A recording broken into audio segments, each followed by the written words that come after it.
The Mummy. From stories by Sir Arthur Conan Doyle.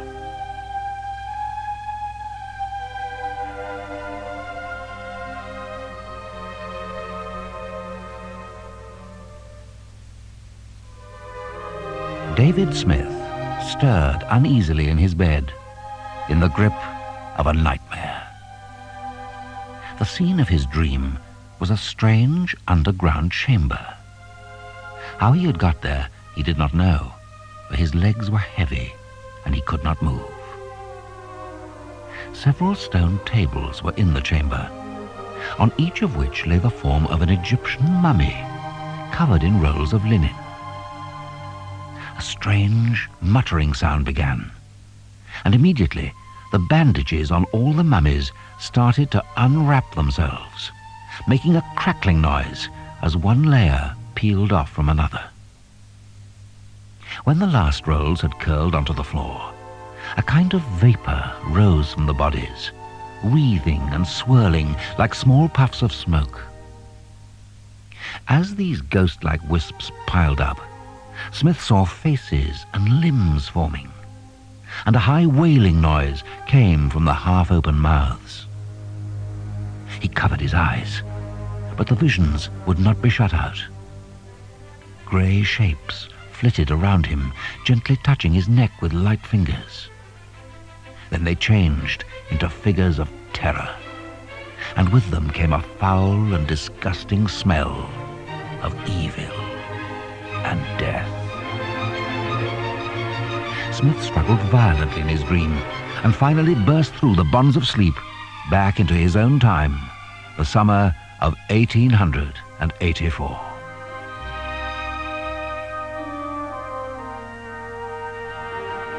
For some moments he shook with fright, even though he was relieved to find himself in his own bed, in his own room, at Old College, Oxford. Before he had time to collect himself, a long, loud scream rang through the building. It was the cry of a man shaken beyond control. Smith got out of bed, his heart pounding. It must have come from Bellingham in the room beneath, or from Lee on the floor beneath Bellingham. No other students lived in the narrow building, and the sound seemed to be too close to have come from the servants' floor. There was a rattle of footsteps on the stairs, and William Lee burst into the room, half-dressed and white-faced. "You are a medical student, Smith," he gasped. "Please come down. Bellingham's ill." Smith followed him down the spiral stone stairs and into Bellingham's sitting room. It was more like a museum than a study. The walls and ceiling were covered with relics. Figures bearing weapons were mixed with almond-eyed pharaohs and the statues of Egyptian bulls, storks, cats and owls. The gods of Horus, Isis and Osiris peeped down from every shelf. Across the ceiling, an open-jawed Nile crocodile hung from a double noose. Dominating the whole scene was a mummy, which lay on a large square table. It was a withered thing with charred head, claw-like hands, and bony forearms. Near it was a scroll of yellow parchment. The mummy's case was propped against a wall. Bellingham sat in an armchair, his head thrown back, his wide-open eyes staring up at the crocodile, his lips blue, his breathing heavy and difficult. "My God, he's dying!" cried Lee hysterically. "No, it's just a faint. Give me a hand with him, Lee. Take his feet. That's right. Now lift him onto the sofa. If we undo his collar and sprinkle some water on his face, he'll soon come to. What has he been doing?" "I don't know, Smith. He screamed and I ran up straight away. I know him quite well. He's engaged to my sister Eve. It's very good of you to come down." Smith put his hand on Bellingham's chest. "His heart's beating like a drum. Something has frightened him. Look at his face. I think we should throw the rest of the water over him." The two students looked at Bellingham closely. His face was white, like the underside of a fish. The hair on his head was brown and bristly. His light grey eyes were wide open and stared horribly, straight ahead. "What can have frightened him so?" Smith asked. It must be the mummy. The mummy? How? I don't know. This is the second time this has happened. Last winter, before you moved here, he cried out one night. I found him just like this, with that revolting creature in front of him. Smith was puzzled. Why does he study such things if they frighten him so much? He's a fanatic about the past. Lee replied. He knows more about ancient Egypt than anyone I know. Ah, I think he's coming too. A faint touch of colour had begun to steal back into Bellingham's cheeks, and his eyelids quivered. He clasped and unclasped his hands, and then drew a long, thin breath between his teeth. Once he realized where he was, he sprang from the sofa, seized the roll of parchment, put it in his desk drawer, and turned the key. What's up? He asked. What are you two doing here? You've been shrieking out and making no end of a fuss. Answered Lee. If our neighbour Smith hadn't come down, I don't know what I should have done with you. I'm grateful to you, Smith. Said Bellingham, glancing up at him from his chair. So saying, he sank his head onto his hands and burst into hysterical laughter. Look here, stop that! Cried Smith, shaking him roughly by the shoulder. Your nerves are all in a jangle. You must rest and keep quiet for a time and stop this kind of work in the middle of the night, or you'll go off your head. You are all on wires as it is. I wonder, said Bellingham, whether you would be as calm as I am if you had seen... Seen what? Oh, nothing. I meant, I wonder if you could sit up at night in the same room as that mummy without testing your nerves. Maybe you're right. I have been overworking.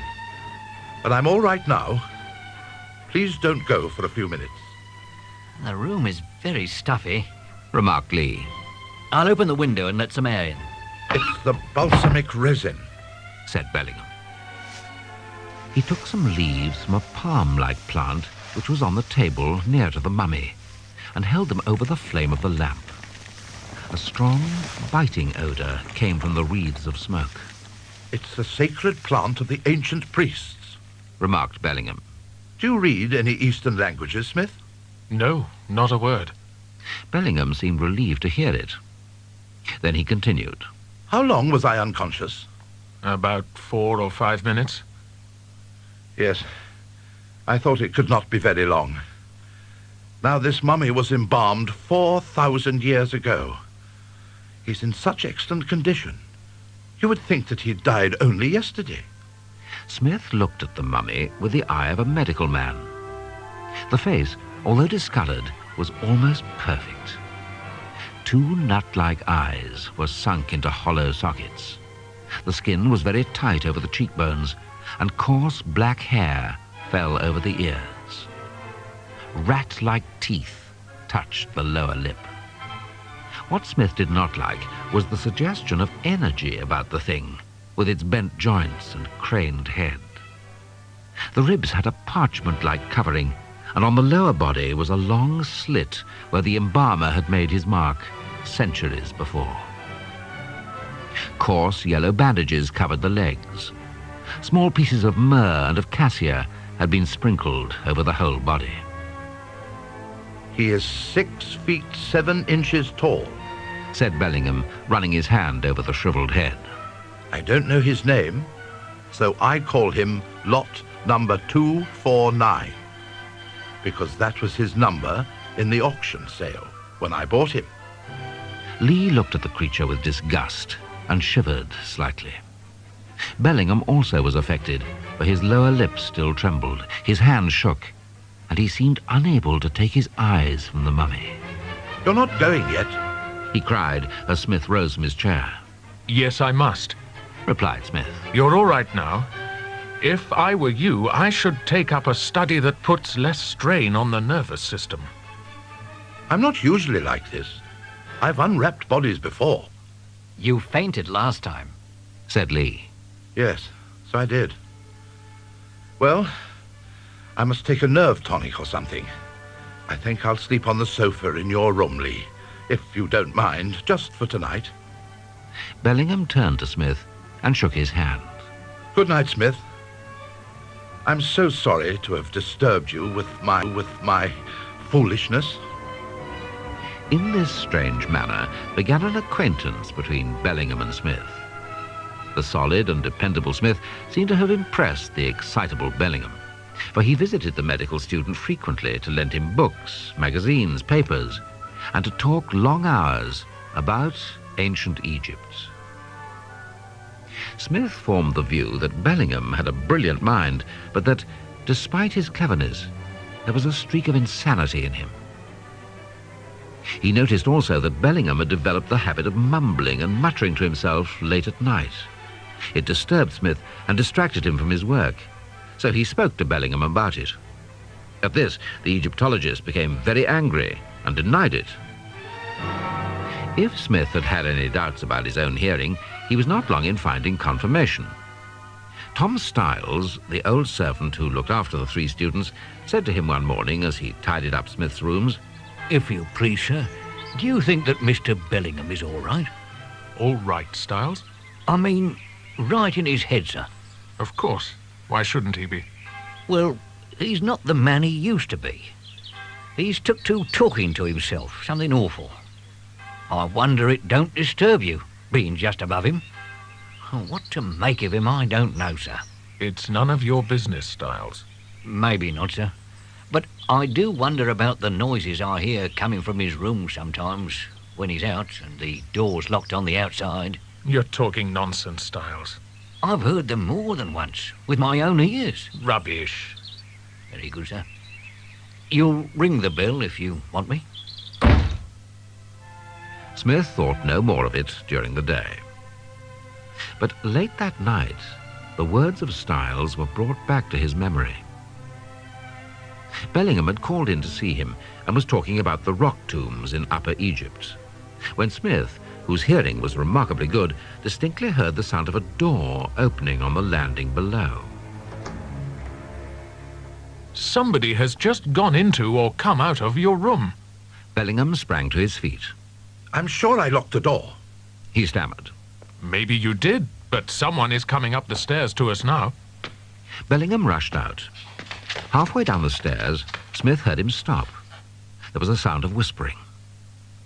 A moment later, the door beneath him closed, and a key creaked in the lock. Bellingham returned to Smith's room. His face had turned pale, and there were beads of moisture on his forehead. It's all right. He said. It was my dog. He pushed the door open. I didn't know you had a dog. Remarked Smith, looking thoughtfully at Bellingham's strained face. Yes. He's a nuisance. I should remember to lock the door. Why? I should have thought shutting the door would have been enough, without locking it. Well, Styles might let him out by mistake. He's valuable. I don't want to lose him. Smith looked hard at Bellingham. I know a bit about dogs. May I look at him? Certainly. But not tonight. I have an appointment. Oh dear, I'm late already. Please excuse me. So saying, he left. Smith heard him go into his rooms and lock the door on the inside. He did not go out to an appointment. Smith knew his neighbor had lied twice, for the step on the stairs was not the step of an animal. Then what could it be? He settled down to work, but was soon interrupted again. This time, it was his close friend Hasty, another student. Still working, Smith. Do you know, if an earthquake came and destroyed Oxford, you would sit calmly in the ruins reading your books. What's the news then? Nothing very much. Hasty rambled on for some time about cricket, rowing and athletics, before another thought struck him. By the way, Smith, have you heard about Norton? No? He's been attacked about 100 yards from the college gates. Who? If you said what, you might be nearer the truth. Norton says he doesn't know what it was, and he has some strange scratch marks on his throat. What then? Don't know. Norton says he passes that spot at about the same time every night. A big elm tree from Rainey's garden hangs over the path, and something dropped on him out of that. It had him by the throat. Fortunately, someone came along the path and it ran away. Norton never got a look at it. A thief, most likely. Said Smith. Possibly. I see. Your delightful neighbour Bellingham will be pleased when he hears about it. He and Norton hate each other. They had a violent row last winter. From what I know of him, Bellingham is not the man to forget his little debts. When Hasty had gone, Smith could not settle down to work. The strange events of the day and the attack on Norton filled his mind. Confound Bellingham. Cried Smith as he threw his book down. He has ruined my night's reading, and that's reason enough to keep clear of him in future. For 10 days, Smith studied hard. Whenever Bellingham knocked on his door, he kept quiet, pretending to be out. One afternoon, however, as he walked down the spiral stairs, Bellingham's door was flung open, and Lee came out, his face alive with anger. Close behind him followed Bellingham, quivering with emotion. You'll be sorry for this, Lee, he hissed. Very likely. But the engagement is off. Eve will do as I say. I'd rather she was in her grave than marry you. We don't want to see you again. You promised not to tell. Don't worry. I'll keep my promise. My lips are sealed. Smith heard no more, for he hurried down the stairs before he could become involved in their quarrel. It was clearly serious for Lee to persuade his sister not to see Bellingham again. Smith wondered what could have caused such a breach, and what it was Lee had promised to keep silent about.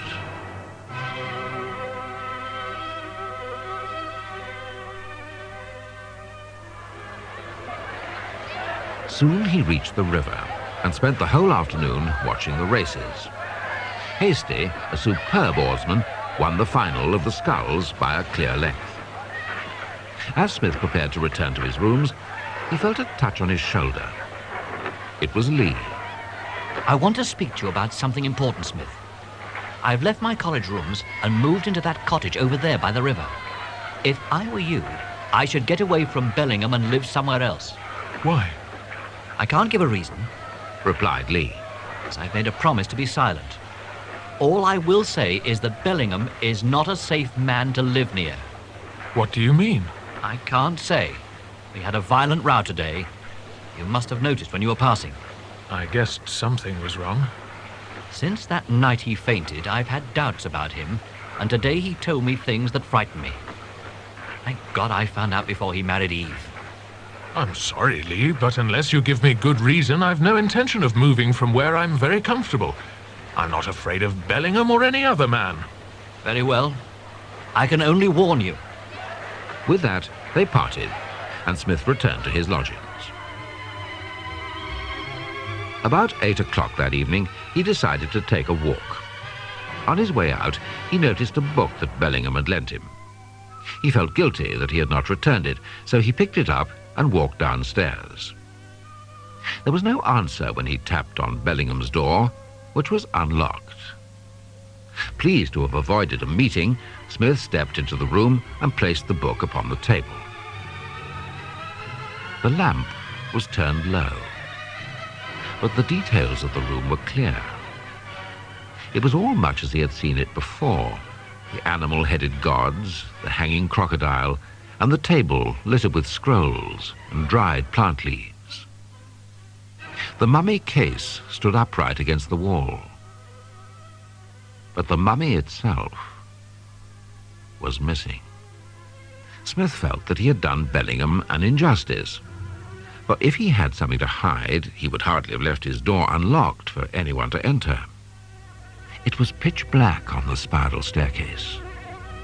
Smith was slowly making his way down its irregular steps when he became aware that something had passed by him in the darkness. There was a faint sound, a whiff of air, and a light brushing of his elbow, but so slight that he could scarcely be certain of it. He stopped and listened. The wind was rustling among the ivy outside, and he could hear nothing else. Is that you, Styles? He shouted. There was no answer. Smith continued down the stairs.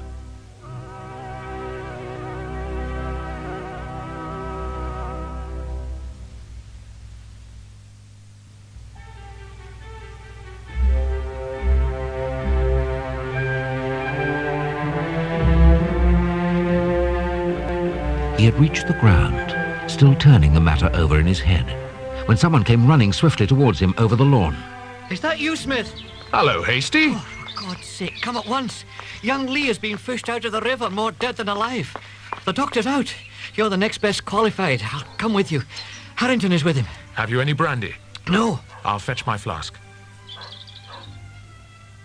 Smith rushed up the stairs, seized the brandy flask, and was hurrying down with it when he noticed something which stopped him in his tracks. He had closed Bellingham's door. Now it was wide open. When he had left the room, the mummy case had been empty. Now it was not. In it stood the grim, stark body of the mummy, its face towards the door. It appeared to be without life, but as Smith stared, there lingered a spark of energy and a faint sign of consciousness in the sunken eyes. The voice of Hasty from the bottom of the stairs brought Smith back to his senses. Hurry up, Smith. He shouted. We shall have to do a sprint. Neck and neck, they dashed through the falling darkness until they reached the cottage.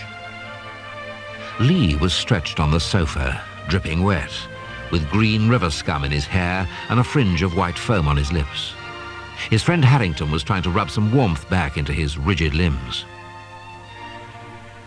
Smith put his watch glass to Lee's lips. Yes? He said. There's dimming on it. He's still alive. You take one arm, Hasty. Now work it as I do, and we'll soon pull him round. For 10 minutes they worked in silence, inflating and depressing the chest of the unconscious man. At the end of that time, a shiver ran through Lee's body. His lips trembled, and he opened his eyes. The other 3 students burst into a cheer.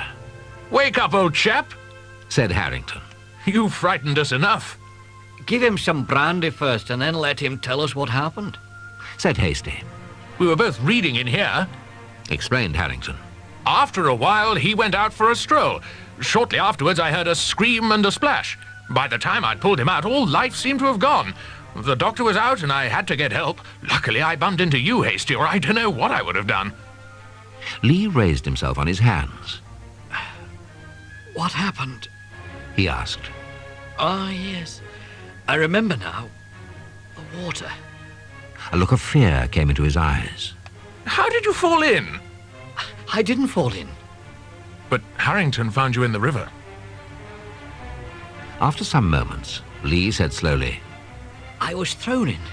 Something picked me up from behind as I was standing on the riverbank and hurled me in. I heard nothing and I saw nothing, but I know what it was. So do I, whispered Smith. Lee looked at him in surprise. You've learned then? He said. Well, if you remember, I did warn you. Yes, you did. And I think now I shall take that advice. What the devil are you 2 on about? Growled Hasty. I should think it would be more sensible to get Lee to bed instead of chatting. You can do that when he feels stronger. On the way back to college, Smith was silent as he ran through his mind the incidents of the evening. The absence of the mummy from its case, the something that had passed him on the stair, the reappearance of the mummy in its case, and the attack on Lee, so similar to the outrage on Norton. Both were men against whom Bellingham had a grudge. Smith did not speak to Hasty about his suspicions. Hasty would have said that Smith's eyes had deceived him and the mummy had been there all the time. He would have said that Lee had fallen into the river by accident and the noise on the stair had been a gust of wind. Had the positions been reversed, Smith knew he would have said much the same to Hasty. Yet he knew that Bellingham was an evil man with murder in his heart. And he was using a weapon such as no one had used before. As they parted, Hasty said roughly, You are friendly tonight, no mistake. Hardly a word spoken since we left Lee. Good night to you. Smith crossed the lawn and then made his way up the stairs. As he reached the first landing, Bellingham's door opened. Good evening. He said politely. Won't you come in? No. replied Smith angrily. Oh, still as busy as ever studying? I wanted to ask you about young Lee. I've heard he's had an accident. Although his face was serious, his tone was mocking. Yes, Snapped Smith. but you'll be sorry to hear he is out of danger. Your plan didn't work this time. I know all about you now. Bellingham took a step back and half closed his door. What do you mean? I've had nothing to do with it. I mean that you and that bag of bones behind you worked it out between you. I'm telling you, Bellingham, if anyone connected with you meets his death, I'll have you up for it. And if they don't hang you, it won't be my fault. You're mad. Retorted Bellingham coolly. With that, he slammed his door, and Smith went into his own room in a bad temper. He sat reading for some time to calm himself. At last, he undressed, got into bed, turned out the lamp, and fell asleep. After an hour or so, he was awakened by a sound. He raised himself on his elbows. A clock ticked in the corner. A dog barked in the distance. A cab rattled by in a nearby street. Out of the darkness, he heard steady breathing. Something was in the room with him. It was making its way along the line of the wall towards his bed. Smith couldn't move. His feet were like ice. His hands tingled, and a cold sweat oozed from his face and back. Two eyes glimmered at him in the dark. The silence was intense. Smith knew he was alone with a thing from a dead civilization. Its head was close. He could see straight into its eyes. Claw-like fingers scratched the bedpost as it felt the Smith's face. The stale breath from the thing turned Smith's stomach. He crouched, ready to spring. Smith sensed that the next moments were going to decide his fate.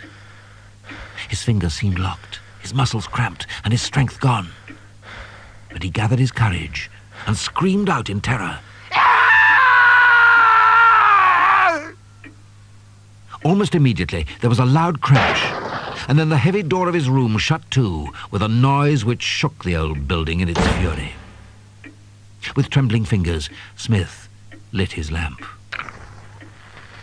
The scream must have been heard on the servants' floor, for Styles rushed up the stairs and ran panting into Smith's room. Did you see anything on the stairs, Styles? Asked the student in a weak voice. No, sir. I heard you shout, saw your lamp, and I came up straight away. Gasped Styles. Did you hear anything on the stairs then? No, sir. Something came into my bedroom to attack me. I'll go and check with Mr. Bellingham. As he waited, recovering his strength, Smith heard the knocks on Bellingham's door, and later the returning footsteps of Styles. I can hear noises in there, but I can't wake him. If I were you, I should go back to bed, Mr. Smith, and get some rest. You have had a bad dream, that's all. Smith locked and bolted the door, but he did not go back to sleep. He sat in an armchair, staring at the window, waiting for the dawn. Next morning, Smith saw nothing of Bellingham. Harrington came, however, to say that Lee was making good progress and had almost recovered. All day, Smith kept to his books. But as evening approached, he felt that a walk in the country to visit his friend Dr. Peterson would do him more good than the strained atmosphere of his lodgings. Smith stepped out briskly, breathing the fresh country air into his lungs. The college was on the edge of town, and soon he was tramping the lonely lane that led to Dr. Peterson's house. The moonlight turned the hedges and trees to silver. No one else was about. He reached the iron gate which opened into the long gravel drive up to the house. The cosy light from its windows glimmered through the trees. As Smith put his hand on the iron latch of the gate, he glanced back along the road. Something was coming swiftly down it. The thing moved in the shadow of the hedge. As it closed on him, Smith saw a thin neck and two eyes that would ever haunt his dreams. With a cry of terror, he turned and ran for his life up the gravel drive. He heard the gate open and clang to, then a swift patter of feet behind him. Wildly, he rushed through the night. As he looked back in terror over his shoulder, he saw the horror racing up to him with blazing eyes and bony arm outstretched. Nearer it came, making a hoarse, gurgling noise in its throat. Smith flung himself at the door, opened it, bolted it behind him, and fell in a half-faint on the hall floor. What on earth is the matter, Smith? Exclaimed the doctor from the door of his study. Please, some brandy first. Are you all right? Said the doctor, as Smith drank the brandy at one gulp. You're as white as a ghost. May I sleep here tonight, Peterson? I dare not face that road again in the dark. Of course. Now, come into my study and tell me what is the matter. Smith did so. He told of the events in their order, from the night that Lee had called him to attend Bellingham up to the last attempt on his own life. When Smith had finished, Dr. Peterson sat silent for some time, puffing at his pipe. At last he said, I've never heard such a thing in my life. Never. If they are the true facts of the matter, I should like to hear what you make of them. I think, said Smith quietly, that Bellingham found out from his Eastern studies how to bring a mummy, or possibly only this mummy, to life, if only for a short time. Then the idea came to him to use it for his own ends. You mean the attacks on Norton, Lee, and yourself? Yes. All the people against whom he had a grudge. It is only by chance he has not 3 murders on his conscience. Come, Smith, old chap. You're taking it all too seriously. Your nerves are frayed from overstudy. Tonight you came here with your head full of Bellingham. Some tramp creeps after you, sees you run in fright, and chases you to rob you. Your imagination did the rest. No, it is not fancy. I admit you have cause for strong suspicions against Bellingham. But you have no hard evidence. If you take this to the police, they will laugh at you. I know, replied the student in grim fashion. That's why I mean to take care of the matter myself. I must do it for my own safety. Do what? First, I am going to write down a full statement of all that I have told you. Then I would like you to sign it as a witness and date it. The date is very important. Why? Because I may be arrested for what I am going to do, and you will have to produce this statement as evidence in my favor.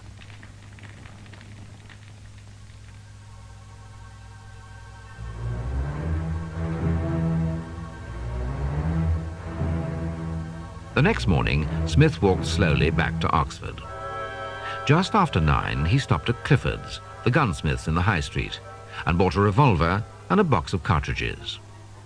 He loaded 6 of them into the revolver, half-cocked the weapon, and placed it carefully in his overcoat pocket. Then he made his way to Hasty's rooms. Hasty, I want you to do what I ask without asking any questions. All right. Bring a heavy walking stick with you and lend me your longest amputating knife. I see. You are on the warpath this morning. Smith put the amputating knife in his coat and led Hasty across the lawn towards Bellingham's rooms. I think I can do this alone, Hasty, said Smith grimly. If I have only Bellingham to deal with, I shan't need you. But if I shout, then come up the stairs as quickly as you can. All right. I'll wait here.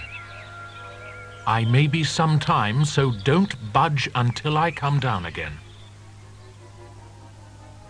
Smith ascended the stairs, pushed open Bellingham's door, and stepped inside. Bellingham was seated at his table, writing. Very deliberately, Smith crossed the room to the fireplace, struck a match, and lit the fire. Bellingham watched him with amazement and rage on his face. Just make yourself at home, Smith. Don't mind me. He gasped. Smith did not reply. He sat down and put his watch on the table, took out his pistol, cocked it, and placed it near to the watch. Then he threw down the long amputating knife in front of Bellingham and said, Now get to work and cut up that mummy. Oh. That's it, is it? sneered Bellingham. Yes, it is. They tell me that the law can't touch you, but I have a law of my own. I give you 1 minute. If you haven't started by then, I'll put a bullet through your head. Bellingham's face turned the colour of putty. You would murder me? Yes, For what? to stop your evil. But what have I done? You know very well. You're mad, Smith. Why should I destroy my own property? It's a very valuable mummy. You must cut it up and burn it. I will not. Smith took up the pistol and raised it towards Bellingham. The seconds ticked by. Smith put his finger on the trigger. His face was expressionless. All right, I'll do it. Screamed Bellingham. He snatched up the knife and hacked at the figure of the mummy.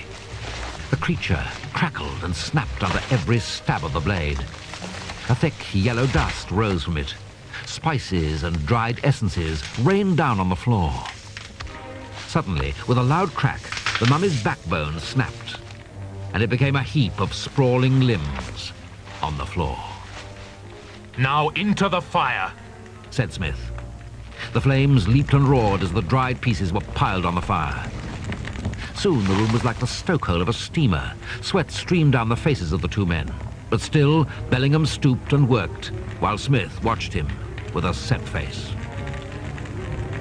A thick smoke came from the fire, and the air was so heavy with the smell of burned hair and bone that it was difficult to breathe. After about a quarter of an hour, Bellingham, with hate and fear in his eyes, turned to Smith and snarled, Perhaps that will satisfy you. No. I'm going to make a clean sweep of all your things. Put those leaves and plants on the fire. They may have something to do with it. What now? asked Bellingham, after they'd been added to the blaze. The roll of parchment with the writing on it. You had it the night you fainted. It's in that locked drawer, I think? No, no, Shouted Bellingham. not that. Please don't burn that. You don't know what you're doing. Open the drawer. Please, Smith. I'll teach you what's in it. I'll translate it for you. I'll share it with you. All right, then. But let me make a copy before you burn it. Smith stood up, turned the key in the drawer, took out the yellow curled roll of parchment, and threw it into the fire. Ah! Bellingham screamed and put his hand into the fire, but Smith gripped him by the collar, at the same time pressing the parchment into the flames with his heel until it caught light. Now, Master Bellingham. Said Smith, releasing him. I think I've stopped your little games. If I were you, I should leave this college. For if I suspect you have returned to your old tricks, I shall pay you another visit. Now I'm going back to my studies.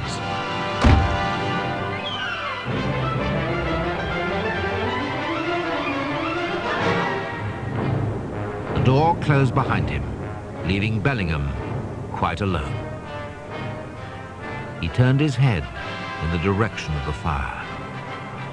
A few charred and brittle sticks were all that remained of lot number 249.